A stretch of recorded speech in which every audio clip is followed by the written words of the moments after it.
It's that time of the year again mga kabers kung asa atong gisilibrar ang pagkatawo sa atong Ginoo. Busa karon uban nimi sa akong mga kauban nga magsuroy-suroy dinhi sa mga gipang dayan-dayan nga lights sa Iligan. Uban sila si Olala, Ferdy Ariola, moarangkada, uban sa mga higala, diri sa kasadya ning Tacna. Ako ang inyong higala, malukala, ang retiradang maestra.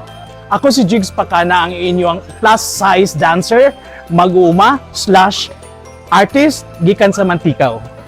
Hello, Eleanor, from the city of Daffodil, the queen of cats. O kinsa pa man dahil laing mog nga era, di si Analea. Kini ang barkadang Pasko Squad nga muuban kanato sa atong pagsuroy-suroy sa mga sugang gidayan-dayan sa Pasko sa Iligan. Sa kasamtangan ni ami dinhi sa City Hall kung asa nahimutang ang pinakabungga nga dekorasyon. Pero kay libuton man lagi nato ang mga major areas nga adunay maanindot nga Christmas light decors. Atong unahon pag-adto ang mga lugar di nato makita ang mabulukon nga mga dayan-dayan sa Pasko. Keep the best for last, tung baga. Para sa mga walay panahon sa pagsuroy diri sa atong Iligan Lights Decoration, kaning video ha para ni sa inyo.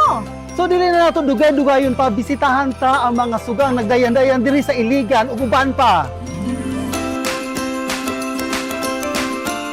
Unang gibisita sa grupo ang Iligan Bridge kung asa namulak ang mga mabulukong parol ug nangumbitay nga mga curtain lights.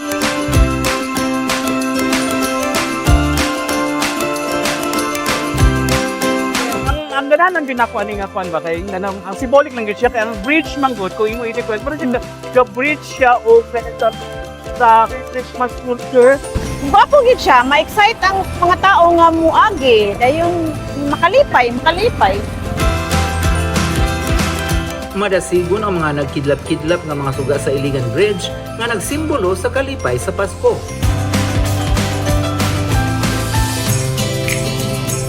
Uman sa Iligan Bridge, may diretso ang grupo sa ikaduhang area. Siyempre mga kaberks, di gud pwede kung di may mabisita ninhi sa Kinakusgang Plaza. Grabing kahayag ang nasinati sa grupo sa pag-abot sa public plaza, sanglit din himan na himutang ang giilang kinadak ang Christmas tree sa syudad.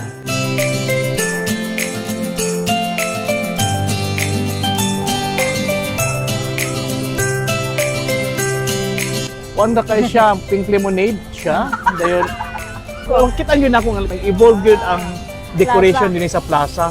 Parihara po dito sa Tubod Bridge ba nga mas makalipay sa unang panahon kay mag-hike man gid ang mga tawo. Oh, Kung in-aron unta to nga ing-anak maka-inspire kahayag. no, maka-inspire biya Oo. kung naay mga suga-suga bitaw ka na maadto kay simbahan, maka-inspire biya pud nga kuan.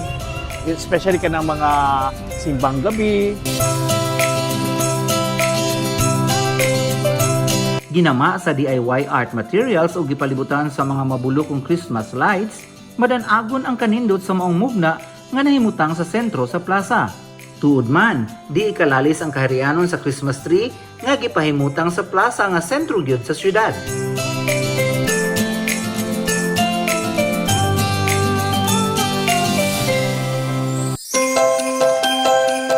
Next stop, ang arko sa St. Michael's Cathedral. Daw nahimo ng celebration emblem ning arkong atubangan sa katedral sa Iligan. Ang dekorasyon niini magdepende sa selebrasyon nga gipahinungdan. Dapat lang sila mubutang ani kay simbolo man ni nga naay simbahan diri sa Katolik. So karon gani nga lightings nila mas tsada siya, mas hayag, mas klaro ang mga decorations ug suga ug ang ilang paintings. Ug tungod kay nailaman nga ganghaan sa syudad ang arko, mas gihimong instagrammable karon ang maong mugna. Wow! Amazing!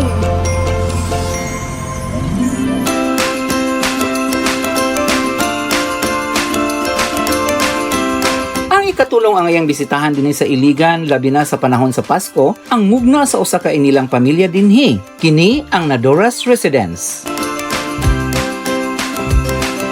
Nahimutang sa Nadura Street, Barangay Villaverde, dali na kaayo nimong maispatan nimong balay sanglit sa gawas palanggani Namulak na ang mga mabulukong kahayag sa Christmas lights ug lakip na ang mga decorations sa maong balay. Gawa sa koral nga punog mga suga, naglinyasad ang mga nagkalain-laing paroles nga gigam-an gyud og atop-atop.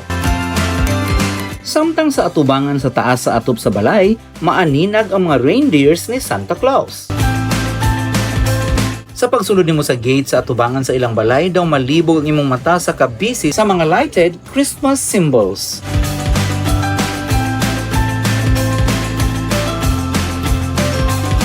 Syempre sad sa sulod na himutang ang mga maanindot nga nativity scene ug ang super nindot nga bonggang Christmas tree. But wait, there's more. Kung sa gawas malinga ka sa nagkadaiyang kidlap sa suga, di sad magpalupig ang sulod sa balay mismo. Sa kabisi sa Christmas decorations, dawa na ikabutangan sa lain pang mga adorno. Tungod niini, daw na himong Christmas wonderland ang balay sa Nadora family. Being close-knit jud kayo mi, gusto mi nga makapalipay mi sa mga tao, especially sa mga bata nga dili kaayo maka-afford og adtong laing lugar.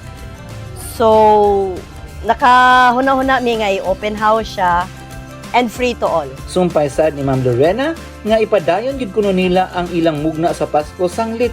Naghatod man kini og kalipay di lang sa pamilya Nadora apan usab niadtong mga mobisita dinhi. Gani, laing sorpresa ang matud pa nagpaabot sa katawhan sa sunod tuig. Next year, a little kuan lang ha, medyo Filipiniana siya nga style. Subay niini, nakabot sa Pasko Squad ang pipila ka mga lakbit saysay mahitungod sa nahitabong pag-usbong sa mga maanindot nga dekorasyon. Na-appreciate na ko ang kung i-compare na ko sa last year. So, hasta ang mga maestra. Lagi. Ang mga maestra karon nag-effort po sila kay naa po sila participation karon sa event, sa dayan-dayan sa Pasko okay. sa city.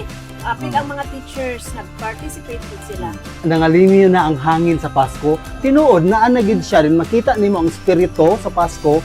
Makita nimo sa dagway sa mga tao, madan-ang nimo kita smile, happy. Ang isig pamilya.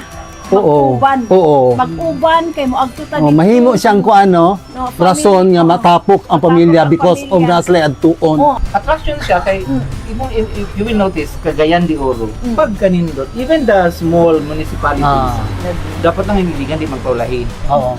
Dapat lang nindot.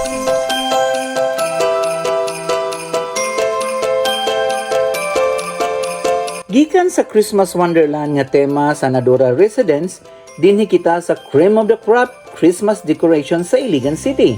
Ang mga madasigon nga mugna nga nahimutang sa City Hall. Sa pagsaka pa lang nimo sa dalan padulong sa City Hall, pipila na ka mga nagkadaiyang lighted decorations ang imong magian.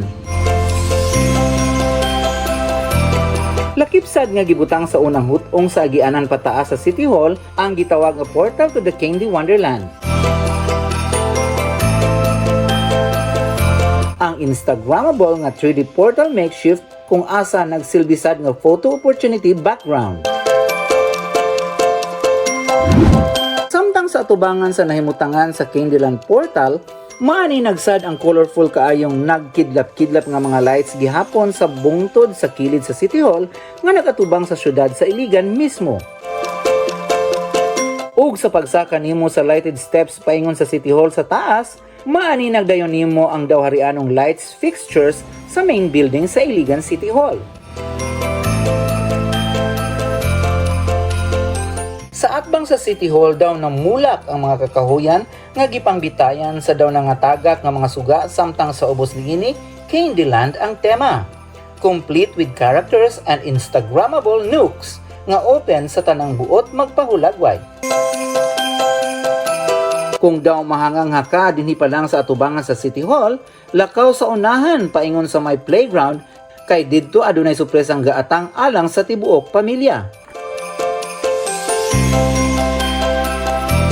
Sa pagpaingon pa lang nimo sa usa sa main attraction sa City Hall, subling maagian nato ang mga nagkalain-laing bilen o nativity scenes.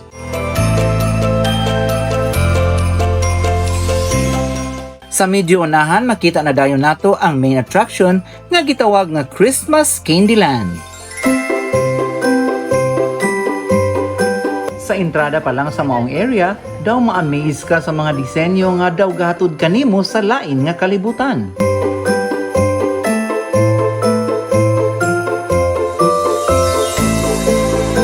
Ug sa pagsulod yun nimo sa maong area, mubusi ka dayon ang mga mabulokong disenyo nga makita lang nimo sa mga animated movies. Sa kanindot sa palibot, halos tanang corners ni ini Instagrammable. Busa di kalikayan ang mga nagkadayang pamilya o barkada ang magpahulagway dinhi.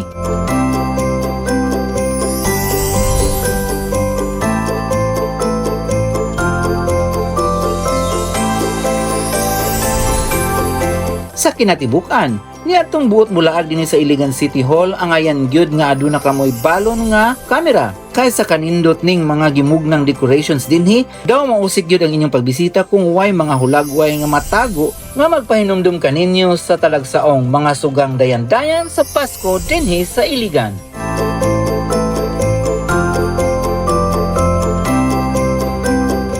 And that wraps up our laag sa sugang mga gipangdayan-dayan dinhi sa Iligan. I hope na-enjoy mo sa laag ubana mo. Unta padayonon nato kining tradisyon sa mabulokon o danag sa Kapaskuhan. Selebrasyong naandan sa katuigan. Ang pag-celebrate sa adlaw na tawhan sa atong labang makagagahom. Once again, gikan sa Pasko Squad, ako si Ferdy. Eleanor. Si Jigs Pakana. Si Analea. Malukala. O ako to Jimmy, nga kung na nag-celebrar karong Pasko sa 2025. Maligayong Pasko, bulan bagong tuig!